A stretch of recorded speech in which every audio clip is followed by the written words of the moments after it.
Hi, this is Stephen from Own or Disown. Well, Lenovo sent me their Ideapad Flex 5 14-inch 2-in-1 laptop. It's powered by the AMD 15-watt Ryzen 5 4500U processor that has 6 cores, 12 threads, and integrated Vega GPU with 6 cores clocked at 1500 MHz.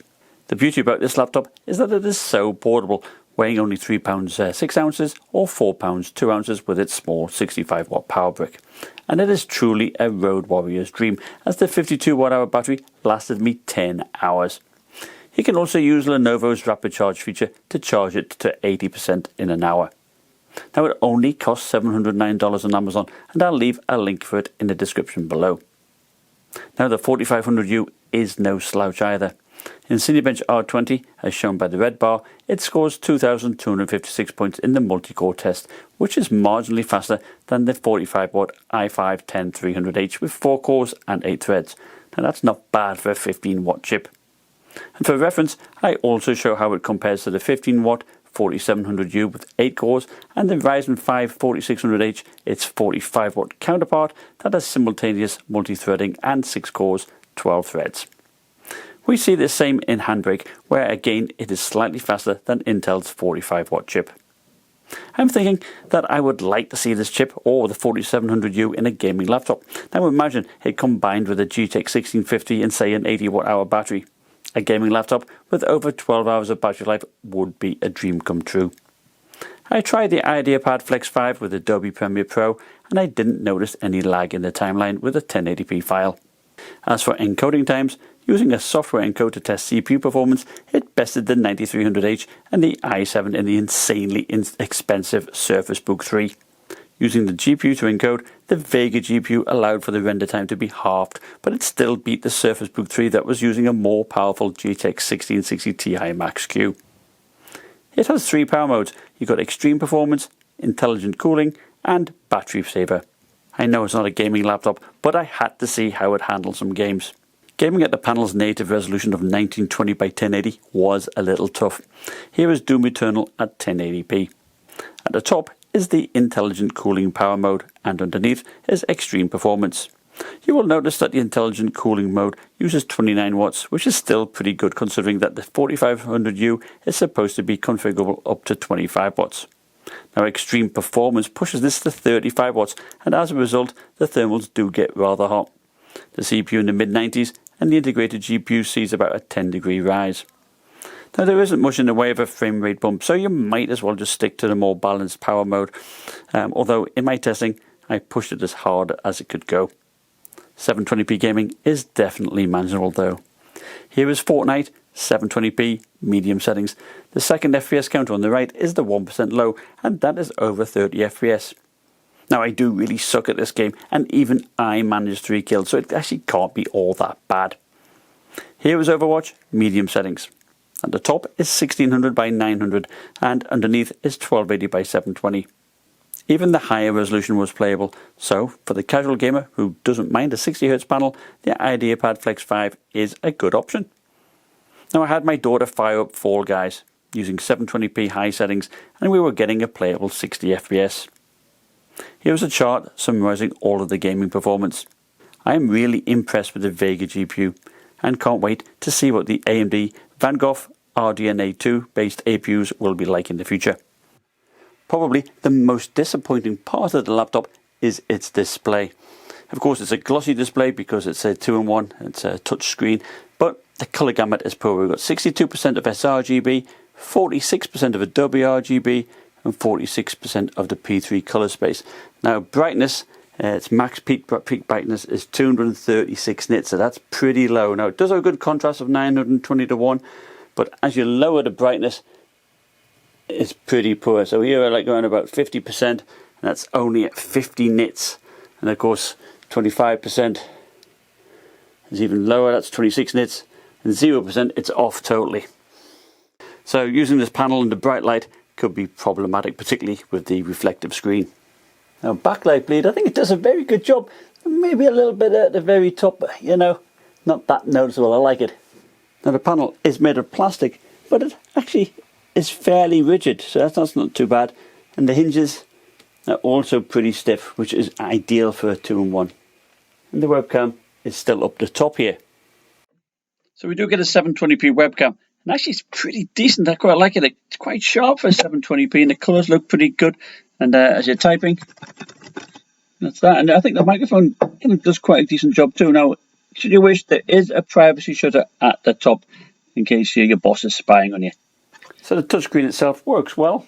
It's very nice. But of course, it'll leave lots of fingerprints, so you'll be constantly cleaning it. So one popular use case is tent mode. You could be on the couch or on the bed watching a movie or browsing the internet. And the last thing you want, say in tablet mode, is air exhaust here out the side. So they have it here, of course, at the back. And of course, another popular use mode is, presentation mode. And as you see, the hinges are pretty stiff. And of course, the keyboard is deactivated underneath, so you don't get any accidental presses. So the pen comes with a dock which plugs into the USB port, which, I'm not a great fan of because it does block a USB port for you. But the pen itself is pretty decent, cylindrical in shape, 2 buttons quite far up there, so you're not necessarily going to be pressing them accidentally. And there's no clip for your pocket or anything like that, but it works pretty decent. The pen does take a battery. It's one quadruple A battery here. So as a note-taking device, I think it works very well. The pen is very responsive, and of course the front button here by default is the delete, and of course you get a notification if you get a low battery here, like I have in my pen. And one thing I do like, it's a 14-inch, it's lightweight, and just taking notes with the laptop in your hand is very easy. I've tried a straight line test using a regular ruler, and the result looked okay to me. Now, one unique feature that Lenovo has is that you can turn a laptop on just by opening the lid. Now, the good benefit, you can shut it down. You don't need to put it in sleep mode, which, as we all know, can drain the battery quite a lot. So there is a setting, in their settings to allow this. So you just then open up the lid, and the laptop will power on by itself. Now, unfortunately, it doesn't have Windows Hello. It's got the fingerprint reader, but it's such a good option to have. The keyboard deck is made out of grey plastic, and it has a textured feel to it. And I like that because, it doesn't show much in the way of smudges. You have a Windows Precision trackpad here. It's one piece, and it works nicely. Of course, it's plastic, and we have some big speakers here, which actually work fairly decent. Around 73 decibels. They're not too bad at all. The keyboard itself, I like. It's a Lenovo keyboard, always pretty decent. You got fairly big arrow keys here to the right. No number pad, but you do have one button press for changing the volume and the brightness up here at the top. And for easy login, you've got a fingerprint reader here. So the key lighting is white, and it times out after about 30 seconds. And it's actually pretty decent. You've got 2 levels of brightness, which you can adjust by a space bar. There you go. Now, the biggest problem of having the speakers underneath is if you've got it in tablet mode and it rests on the desk, you're not going to be able to hear it as well. It gets muffled. In a way, it'd be better if the speakers were here on the back. Another thing I was impressed with was that it handled real-time audio very well, passing my latency test with flying colours. On the right hand side, you do have 2 USB 3.1 Gen 1 Type A ports. Now, on the right, you could have a USB drive sticking out here, could get in the way of your mouse hand a little bit. Next to that, you do have a full-size SD card reader, which accepts a card about half of the way in. And then, of course, we have the power button here at the side. For a 2-in-1, you don't want a power button here on the top, because then, if you're in tablet mode, it's hard to press. So you've got it here.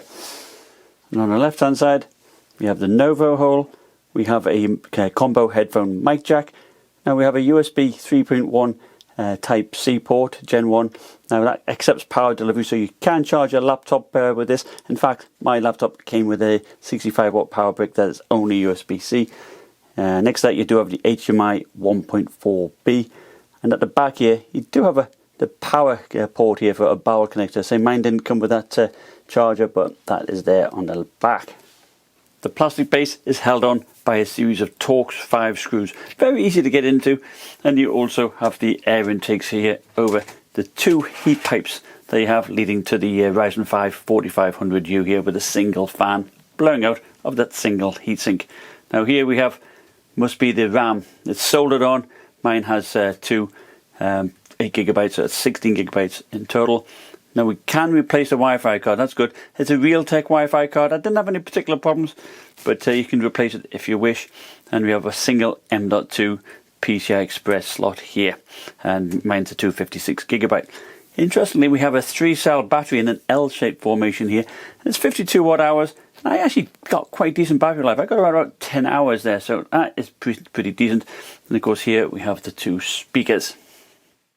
Although the single fan doesn't stop running even at idle, I found it to be quiet, and under load I didn't think 44 decibels was too loud. Certainly if you're doing regular work or drawing, the fans won't bother you at all.